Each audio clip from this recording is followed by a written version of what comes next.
رحمۃ اللہ وبرکاتہ۔ ان الحمد للہ نحمدہ ونستعینہ ونستغفرہ ونعوذ باللہ من شرور انفسنا ومن سیئات اعمالنا من یہدہ اللہ فلا مضل لہ ومن یضلل فلا ہادی لہ واشہد ان لا الہ الا اللہ وحدہ لا شریک لہ واشهد ان محمدا عبده ورسوله اللهم صل على محمد وعلى ال محمد كما صليت على ابراهيم وعلى ال ابراهيم انك حميد مجيد اللهم بارك على محمد وعلى ال محمد كما باركت على ابراهيم وعلى ال ابراهيم انك حميد مجيد اما بعد فاعوذ باللہ السمیع العلیم من الشیطان الرجیم من حمزہ ونفخہ ونفثہ بسم اللہ الرحمن الرحیم احسب الناس ان یترکوا ان یقولوا آمنا وهم لا یفتنون ولقد فتنا الذین من قبلہم فَلَيَعْلَمَنَّ اللَّهُ الَّذِينَ صَدَقُوا وَلَيَعْلَمَنَّ الْكَاذِبِينَ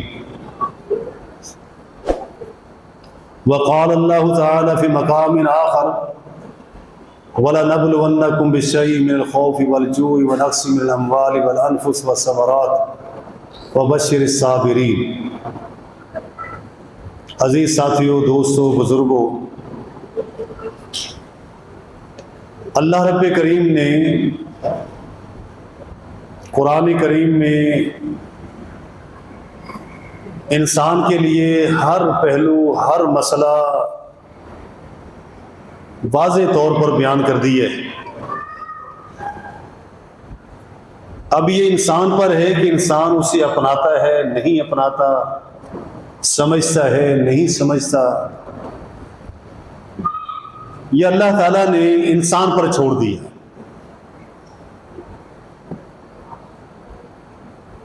جس طرح کہ اللہ تبارک و تعالیٰ نے ارشاد فرمایا کہ تبارک الذی بیدہ الملک وہو علی کل شیء قدیر الذی خلق الموت والحیاۃ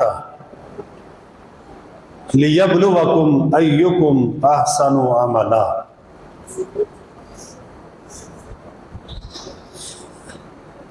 فرمائے کہ انا ہدیناہ السبیل اما شاکرا و اما کفورا، یعنی کوئی ایسی چیز نہیں جو قرآن نے بیان نہ کی۔ انسان ہے کہ ایسی مخلوق ہے جس کی رشد و ہدایت کے لیے، جس کی بھلائی کے لیے، جس کی خیر خواہی کے لیے اللہ نے پیغمبروں کو بھی بھیجا، اور پیغمبروں کے ساتھ ساتھ اللہ تعالیٰ نے کتابیں بھی اتاری۔ یہ واحد مخلوق ہے جس کے لیے اتنا اہتمام کیا گیا ہے۔ اور پھر قرآن کریم نے یہ بھی بیان کیا ہے کہ پہلے جو لوگ گزرے ہیں، آدم علیہ السلام سے لے کر محمد رسول اللہ صلی اللہ علیہ وسلم تک، ان کے واقعات، ان کے قصے اور ان کے حالات، ان کی مشکلات، ان کی آسانیاں سب اللہ نے بیان کر دی۔ اب اس کی مثال یہ سمجھے کہ آپ نے ایک سفر کیا ہے کہیں کا بھی، اس سفر میں جو جو مشکلات تھی، راستہ گندا تھا، کھڈے تھے، مٹی تھی، دھول تھی، چور تھے، ڈاکو تھے، چھینا جھپٹی والے تھے، وہ ساری چیزیں آپ نے برداشت کی اور آپ اپنے منزل مقصود تک پہنچ گئے۔ پھر کوئی بندہ آپ سے جب پوچھے کہ بتاؤ یار تم کیسے پہنچے، تو آپ اس کو کیا کہو گے؟ کچھ بھی نہیں، آسان ہے، یوں جاؤ پہنچ جاؤ گے۔ آپ بتاؤ گے کہ نہیں، راستہ بڑا مشکل ہے، کھڈے بھی ہیں، مٹی بھی ہے، دھول بھی ہے، چور بھی ہیں، ڈاکو بھی ہیں, چینا جھپٹی والے بھی ہیں, بس تم نے اپنے آپ کو بچا بچو کے نا وہاں پہنچ جانا ہے. تو یہی قرآن کریم کہتا ہے, یہی قرآن کریم ہمیں بتاتا ہے. جب ایمان لاؤ گے پھر وہ حلوہ نہیں ہے کہ پلیٹ میں کھا جاؤ, ایسا نہیں ہے. وہ بڑی قیمتی چیز ہے جس کے لیے ہم نے سفر کرنا ہے, ہم نے وہاں تک پہنچنا ہے. اب اس دور میں ایک ڈاکٹر بنتا ہے, انجینئر بنتا ہے, کوئی پروفیسر بنتا ہے, کیا وہ میٹرک پڑھ کے بن جاتا ہے یا وہ نقلیں کر کر کے بن جاتا ہے؟ جب وہ بغیر پڑھے وہ اس مقام تک پہنچ جاتا ہے.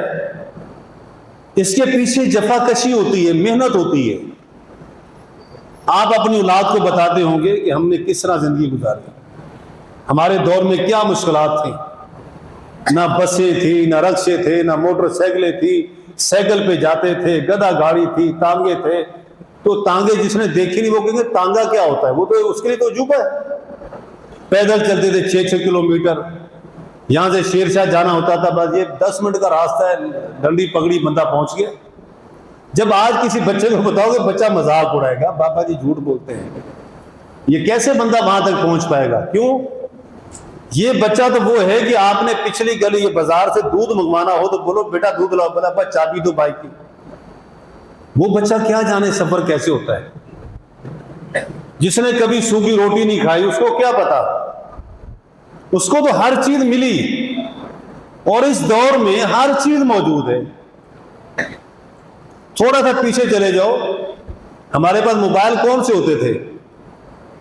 وہ لمبی لمبی ڈنڈیاں, وہ ایریل نکالتے تھے اس کے, اور لمبا اتنا لمبا موبائل ہوتا تھا, اس کے انٹینا باہر نکلتا تھا, اور مکان کی چھت پہ چڑھ کے بندہ کال کرتا تھا, سگنل ملتے کہ نہیں ملتے اس کو.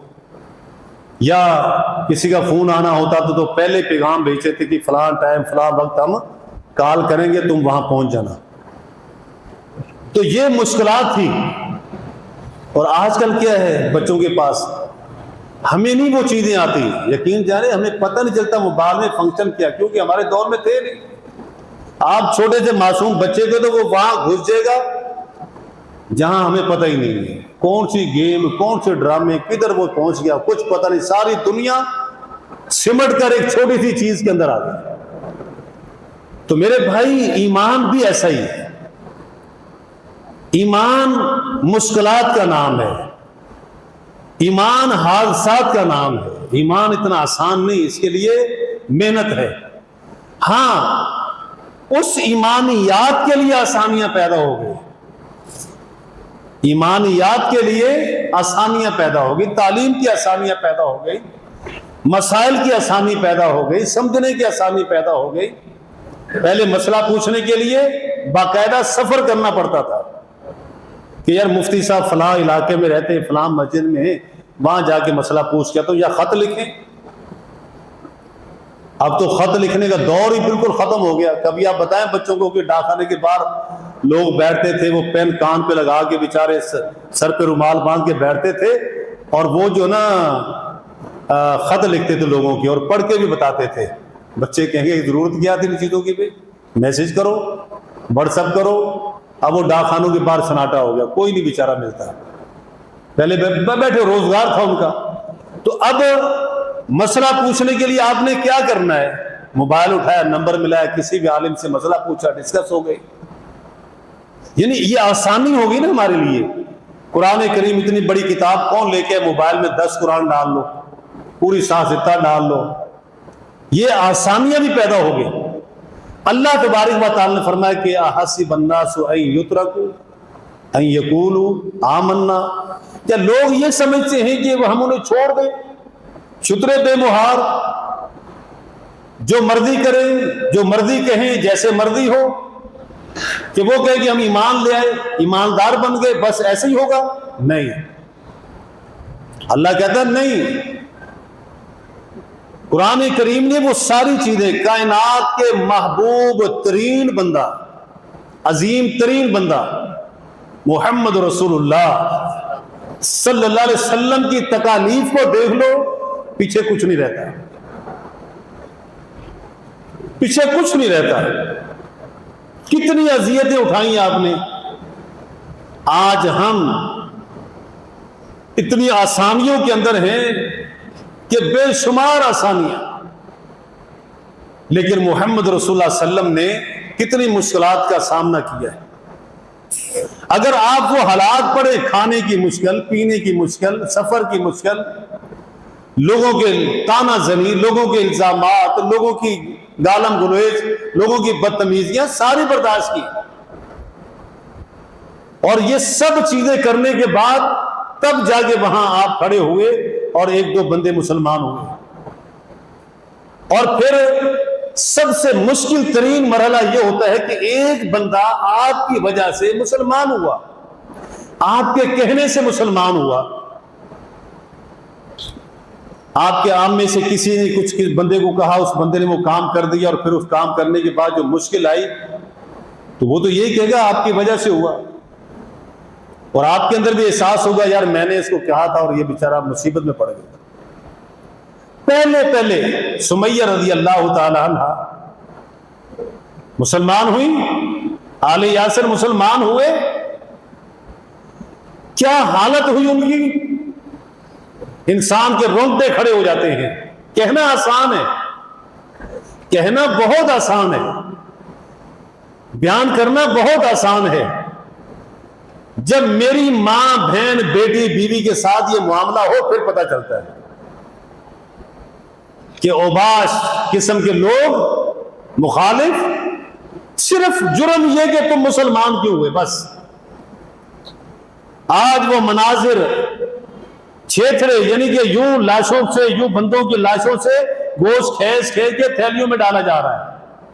آپ دیکھتے ہیں اسرائیل میں کیا ہو رہا ہے، فلسطین کا کیا معاملہ ہے، اور اس خاتون کو اللہ کے نبی دیکھتے ہیں کہ رسیوں سے باندھا ہوا، آل یاسر رسیوں سے باندھے ہوئے بیچارے۔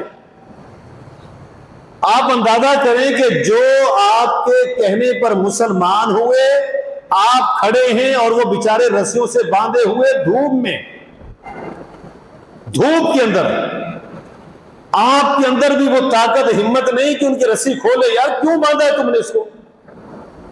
حالات ایسے تھے۔ یہ جنت اتنی سستی نہیں ہے کہ مولوی نے دعا کر دی جنت مل گئی۔ اور میرے بھائی، نبی جنازہ پڑھا دے اللہ معاف نہیں کرتا، اللہ نبی کو بھی کہہ دیتا ہے کرتے رہو دعائیں، میں نہیں چھوڑتا اس کو۔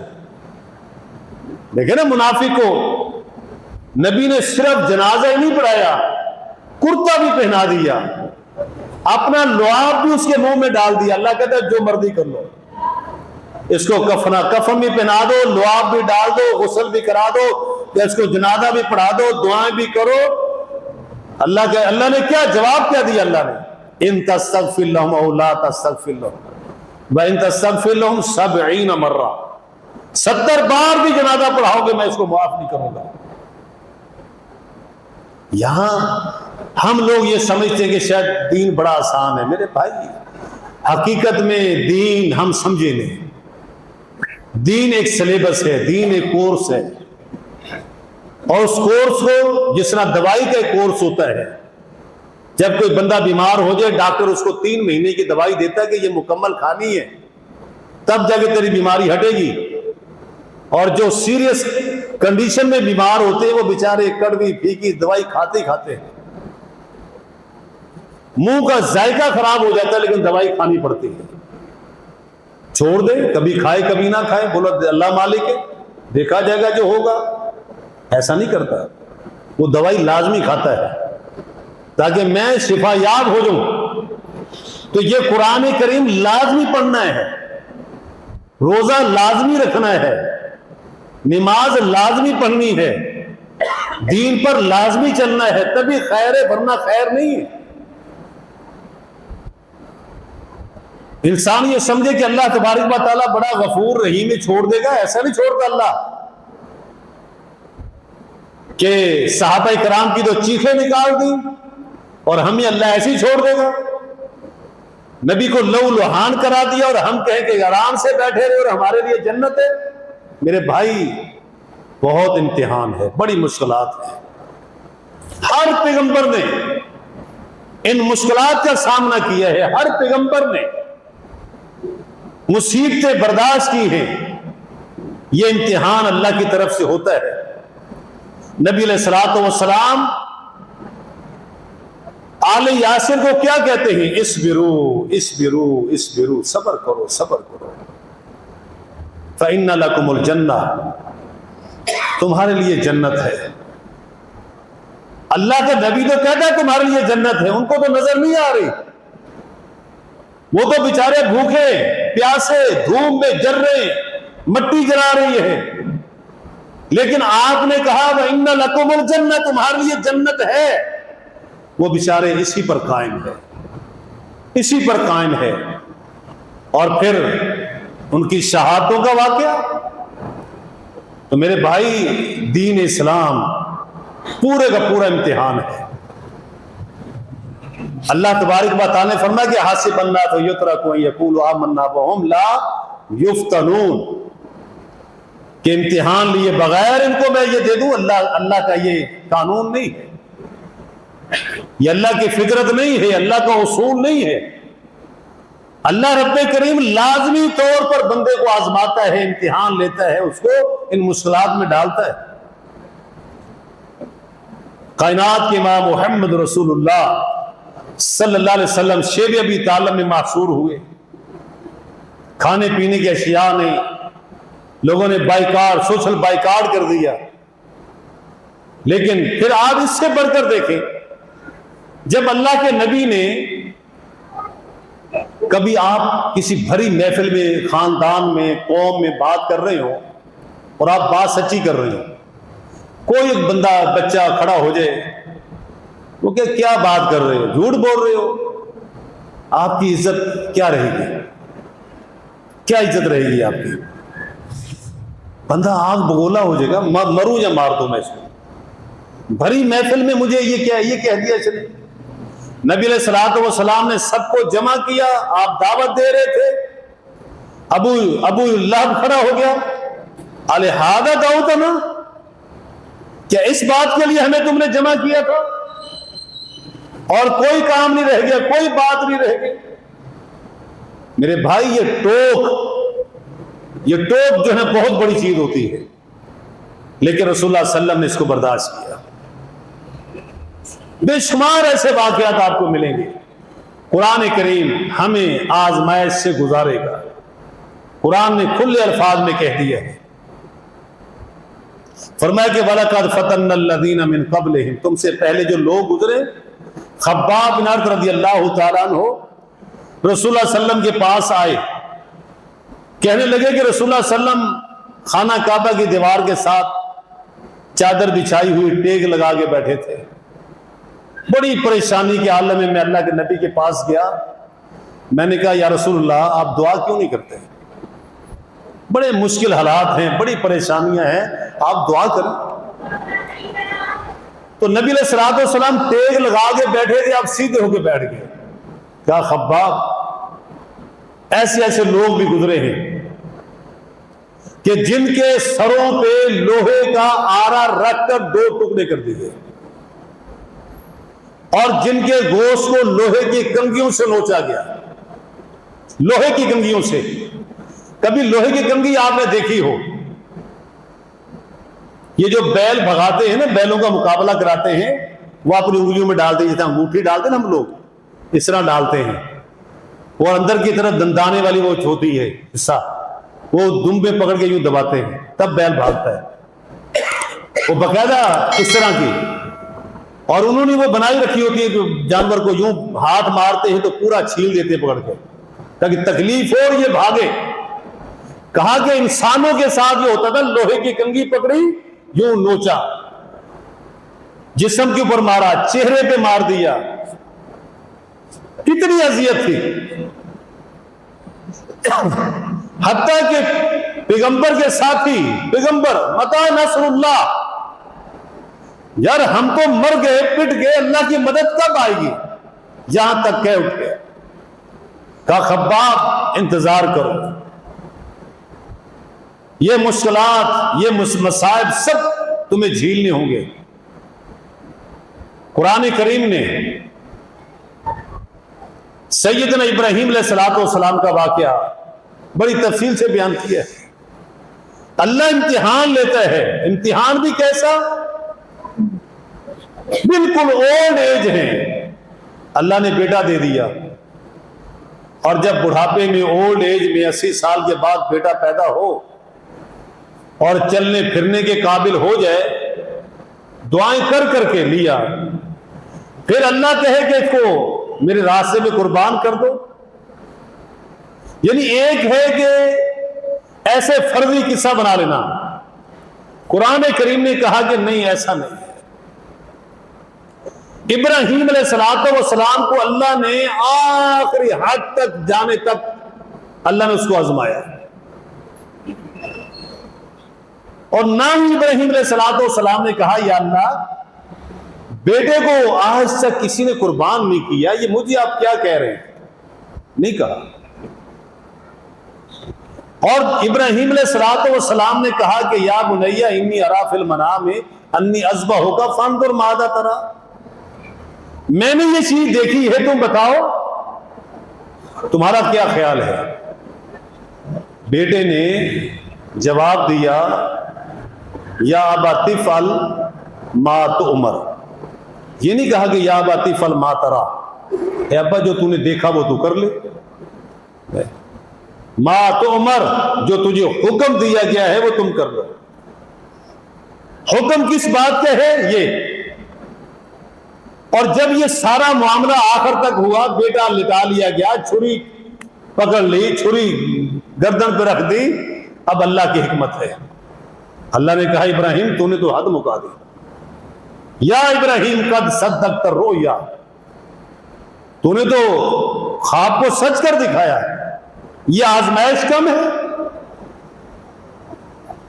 کہ اللہ تبارک و تعالیٰ کا حکم آیا، اللہ آزما رہے کہ اپنے لخت جگر کو میرے لیے قربان کرتا ہے کہ نہیں کرتا۔ انہوں نے گریز نہیں کیا، اللہ تبارک و تعالیٰ آزماتا ہے، اور اس آزمائش کے بعد کی جو آسانیاں ہیں وہ سب نے دیکھی۔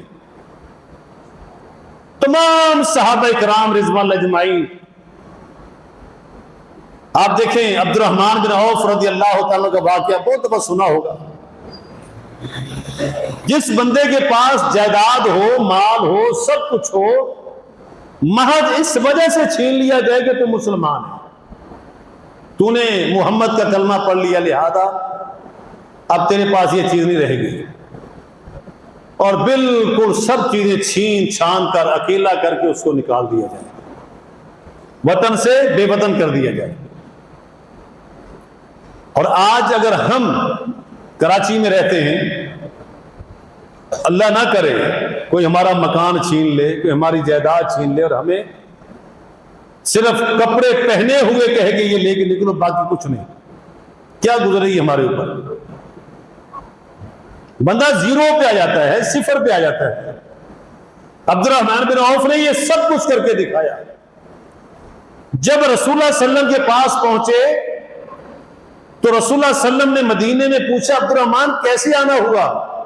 فرمایا سب کچھ لٹا کے آ گیا ہوں، بس ایمان باقی ہے۔ رسول اللہ صلی اللہ علیہ وسلم نے فرمایا اگر سب کچھ لٹ گیا اور ایمان باقی ہے نا، سب کچھ مل جائے گا۔ اصل چیز ایمان ہے۔ یہ دنیا گھاٹے میں بھی چلے جائے گی، دنیا چور بھی چھین لے گا، دنیا تو ڈاکو بھی چھین لے گا۔ کتنے لوگ ہیں جو موبائلوں سے فارغ ہو جاتے ہیں، پیسے آئے لاکھوں روپے کوئی چھین کے لے گیا، کوئی فراڈ کر گیا، کوئی دھوکہ کر گیا، کوئی کچھ کر گیا، کوئی کچھ کر گیا، بے شمار مثالیں آپ کو ملیں گی۔ آگ لگی، فیکٹریاں تباہ ہو گئی، کارخانے تباہ ہو گئے، ایکسیڈنٹ ہوا، لاکھوں کی گاڑی چلے گئی، یہ کاروبار بھی انسان کا تباہ ہو جاتا ہے۔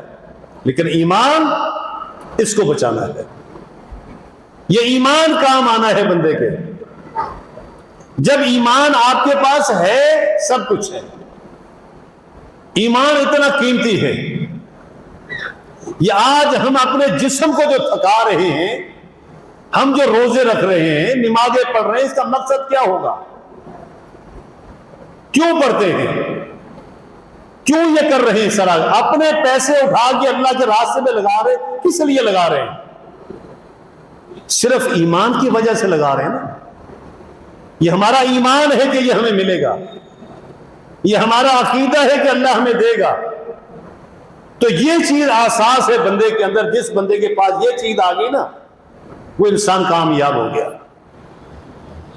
اور موسیٰ علیہ الصلوۃ والسلام نے اپنی قوم سے کہا تھا، ان تکفروا انتم ومن فی الارض جمیعا، کہ میری قوم والو اگر تم اللہ کا کفر بھی کر دو گے نا، انکار بھی کر دو گے، تم اور جتنے زمین کے اندر رہتے ہیں سارے کے سارے بھی اللہ کا انکار کر دو گے، اللہ پھر بھی اللہ ہے.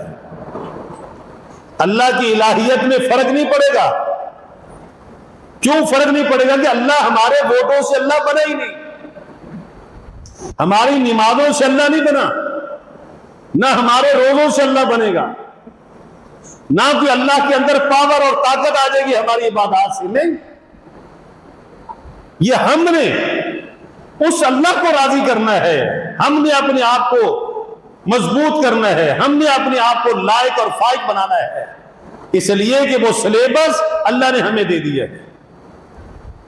اور یہ مختلف پرچے ہیں. نماز کا سلیبس الگ ہے، روزے کا سلیبس الگ ہے، صدقات کا الگ ہے. یہ سارے چیپٹر ہیں، ایک ہی کتاب ہے، اس کے اندر یہ سارے چیپٹر ہیں. جس طرح آپ ایک بچے کو اسکول پڑھاتے ہو، اس میں میتھ بھی ہے، انگلش بھی ہے، فزکس بھی ہے، کیمسٹری بھی ہے، بایو بھی ہے، اس کے اندر باٹنی بھی ہے. یہ سارے سبجیکٹ ہیں، اسلامیات بھی ہیں، یہ سارے سبجیکٹ ہیں. جب یہ بچہ سارے پیپر دیتا ہے، سارے سبجیکٹ پڑھتا ہے، تو بچہ کامیاب ہوتا ہے. اللہ نے قرآن کے اندر یہ سارے سلیبس دے دیے. اگر کسی ایک پیپر میں بھی بچہ فیل ہے تو ڈگری ایشو نہیں ہوتی. اگر چلو کسی ایک کا پریکٹیکل چھوڑ دے 15 نمبر کا، تب بھی فیل ہے، تب بھی بچہ فیل ہے. وہ فیل بچہ کس کام کا؟ چلو پاس ہو، اے کا نہیں تو بی کا، بی کا نہیں تو ڈی، ای، آگے چلا گیا. لیکن بی کے بعد جو بچہ فیل ہوتا پاس ہوتا ہے، وہ پھر ایسے ہی ہوتا ہے بیچارہ. یعنی وہ سمجھے کہ وہ گاڑی ہے جس کو دھکا لا کے سٹارٹ کیا جاتا ہے، یہ وہ گاڑی ہے، پھر بس دھکا سٹارٹ ہے. یہ پڑھائی پڑھوئی نہیں ہے اس بچے کی. یہی حال ہمارا ہے. ہم نے نماز پڑھ لی بس ٹھیک ہو گیا. نہیں میرے بھائی، بہت سارے مسائل ہمارے سامنے اللہ تبارک و تعالیٰ نے رکھے ہیں. اور اس آزمائش میں قرآن کریم فرمایا کہ انما اموالکم واولادکم فتنہ، انما اموالکم واولادکم فتنہ. یہ بھی آزمائش ہے. مال دے کر بھی اللہ آزماتا ہے، مال لے کر بھی اللہ آزماتا ہے. مال دے کر اللہ آزماتا ہے کہ دیکھوں یہ بندہ کرتا کیا ہے، مجھے یاد کرتا ہے کہ مجھ سے بیگانہ ہو جاتا ہے، میری یاد آتی ہے کہ نہیں آتی. اور مال لے کر بھی اللہ آزماتا ہے کہ اب بندہ کیا کرتا ہے، کس کو پکارتا ہے، کس کے سامنے گڑ گڑاتا ہے. اولاد دے کر بھی آزماتا ہے، اولاد لے کر بھی اللہ آزماتا ہے. یہ اللہ کے تو پورا دین، پورا سسٹم جو ہے ہمارا، وہ ایک ابتلا ہے. وَلَنَبْلُوَنَّكُمْ بِشَيْءٍ مِنَ الْخَوْفِ، فرمایا مختلف چیزوں سے ہم تمہیں آزمائیں گے، لازماً آزمائیں گے. یہ بات پکی ڈھکی ہے کہ آزمائیں گے، اللہ آزماتا ہے. اور یہ عبادات، روزے کا ایک موسم آیا، ہم نے یہ سمجھ لیا کہ شاید یہی عبادت ہے، بس اس کے علاوہ کچھ نہیں. نہیں میرے بھائی، دو چیزیں ہمارے پاس ہمیشہ رہتی ہیں، نمازیں اور قرآن. 12 مہینے آپ کے پاس ہے. آپ نے اس قرآن کے ساتھ کتنا تعلق جوڑا ہے؟ ہر روز پڑھتے ہیں یا سال بعد پڑھتے ہیں؟ آج روزے تو 26 مکمل ہو گئے، پارے کتنے مکمل ہو گئے اپنی تلاوت کے؟ امام صاحب کے نہیں، میرے گھر کے بچوں نے، بچیوں نے، میں نے کتنے پارے پڑھ لیے ہیں، بس ایک ہی سوال کافی ہے، باقی سارے سوال چھوڑ دو، ساری چیزیں چھوڑ دو۔ ہر بندہ یہ سوچے کہ یار 26 روزے تو رکھ لیے، کوئی من 1.5 من تو پکوڑے کھا لیے ہوں گے اس نے، شربت کتنے پیے کچھ پتہ نہیں، فروٹ چاٹ کتنے کھا لی کچھ اندازہ نہیں، وہ کتنے پارے کی تلاوت کر چکا ہے۔ یہ ہر بندہ خود آزما لے، خود دیکھ لے اپنے گریبان میں جھانک کے، یار میں نے کتنے پڑھے، میری بیوی نے کتنے پڑھے، میری بچی نے کتنے پڑھے، میرے بیٹے نے کتنے پڑھے۔ جب ہم یہ کریں گے تو پھر سارے ہاتھ کھڑے، کسی نے 1، کسی نے 2، کسی نے کچھ بھی نہیں، وہ ابھی تک تیاری کر رہا، وہ نہانے دھونے کی تیاری میں، یہ گئے روزے۔ پھر روزہ اور قرآن، یہ دونوں چیزوں کا آپس میں گہرا تعلق تھا۔ ہم نے مثال کے طور پہ ایک انسان کے لیے 2 کان ہیں، 2 آنکھیں ہیں، 2 ہاتھ ہیں، 2 ٹانگیں ہیں۔ اگر کسی کی ایک ٹانگ کاٹ دی جائے ہم اس کو کیا کہتے ہیں؟ لنگڑا، معذور ہے، بندہ پورا نہیں ہے۔ کسی کی ایک آنکھ ہو تب بھی پورا نہیں ہے، کسی کا کان کاٹ دیا جائے تب بھی پورا نہیں ہے، کسی کا ہاتھ کاٹ دے تب بھی پورا نہیں ہے۔ تو ہم نے عبادت پوری کون سی کی ہے؟ کرے ہم بھی عبادت کا یہی حلیہ بگاڑتے، کسی عبادت کا کان توڑ دیا، کسی کا سر مروڑ دیا، کسی کا بازو توڑ دیا، کسی کی ٹانگ توڑ دی، بس عبادت کر لی ہم نے۔ یہ بندہ سوچے، ایک بندہ کیسا بندہ ہوتا ہے؟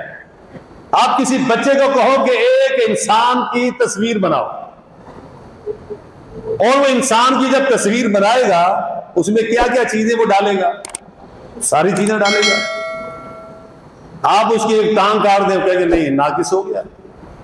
اسی طرح نماز ہے، روزہ ہے، حج ہے، زکوٰۃ ہے، حقوق العباد ہے، یہ ساری عبادات دے کر ہمیں آزمایا گیا ہے کہ ہم اس میں کیا کرتے ہیں، ان کو پورا کرتے ہیں کہ نہیں کرتے۔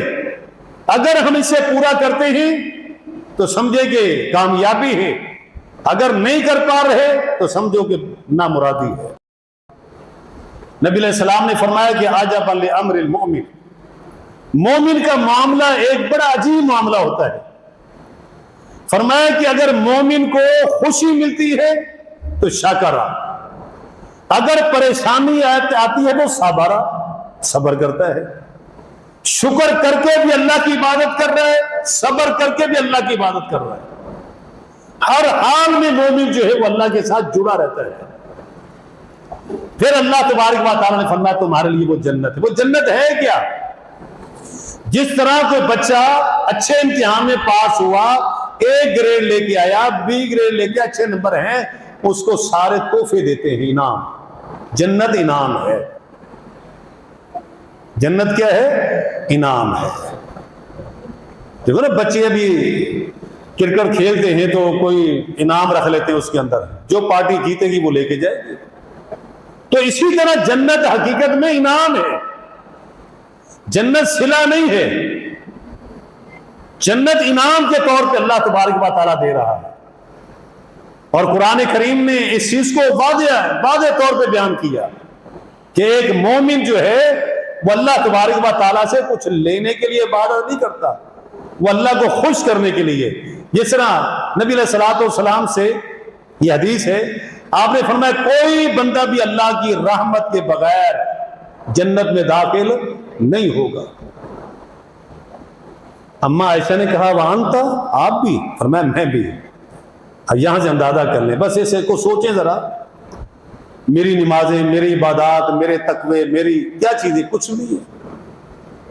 یعنی جب ایک اللہ کا رسول یہ بات کہہ رہا ہے تو اس بات میں وزن